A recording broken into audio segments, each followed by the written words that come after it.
I am everyone who ever died without a voice, or a prayer, or a hope, or a chance.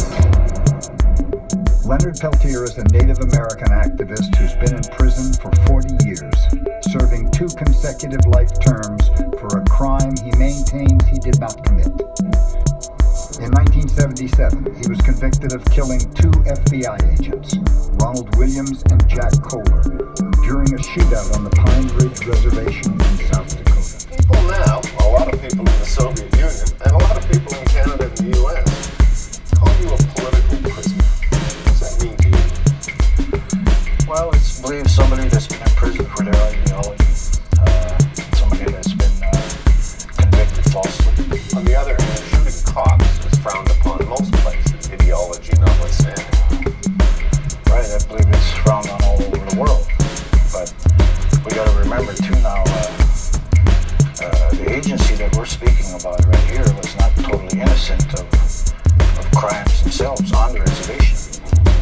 Peltier was a member of the American Indian Movement, AIM, founded in 1968 during the Civil Rights Movement to advocate for the rights of Native Americans.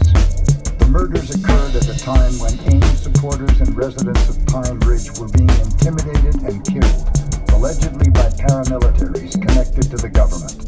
A climate of fear and terror prevailed. The agency was the FBI. The reservation was Pine Ridge in South Dakota.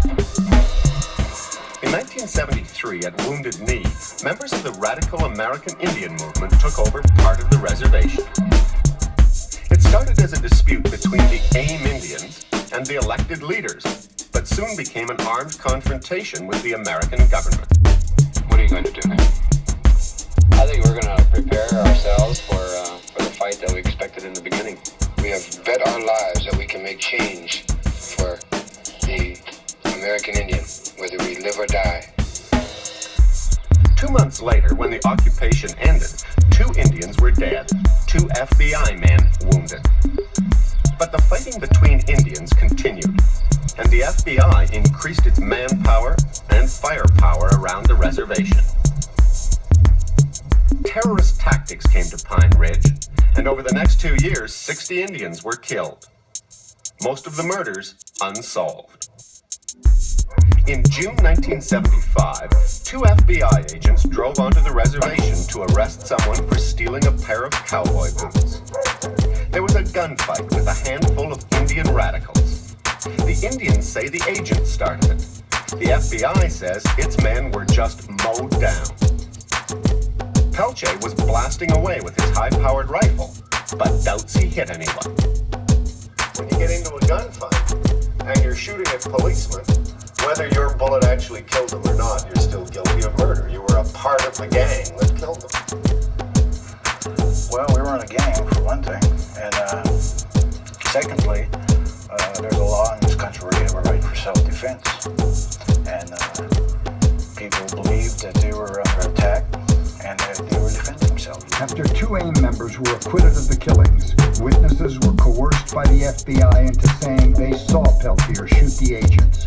Ballistics evidence that could have aided Leonard's defense was hidden from his lawyers. The only thing I'm guilty of is struggling for my people. I didn't kill those agents. It was not a fair trial. The conclusion reached by federal appeals judge Gerald Heaney, who stated the prosecution withheld evidence favorable to the defendant, and the FBI used improper tactics in extraditing Peltier and otherwise in investigating and trying Peltier's case. I did not receive a fair trial. When the government presented evidence that they knew was factual, that's a form of manufacturing evidence.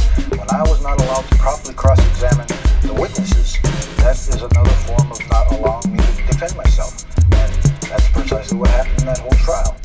There was no political case allowed, and some witnesses did admit they had been coerced by the FBI. But on April 15, 1977, Peltier was found guilty of first-degree murder and sentenced to 2 life terms. I'll be an old man.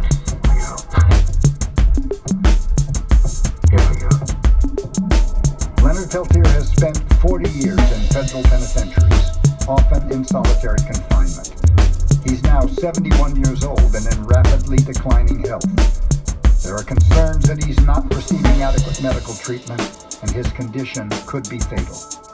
They're giving him the death penalty by leaving him in that type of an environment. The man needs medical treatment. He needs to have access to medical treatment. If they're not going to give medical treatment to him, they need to release him as soon as possible.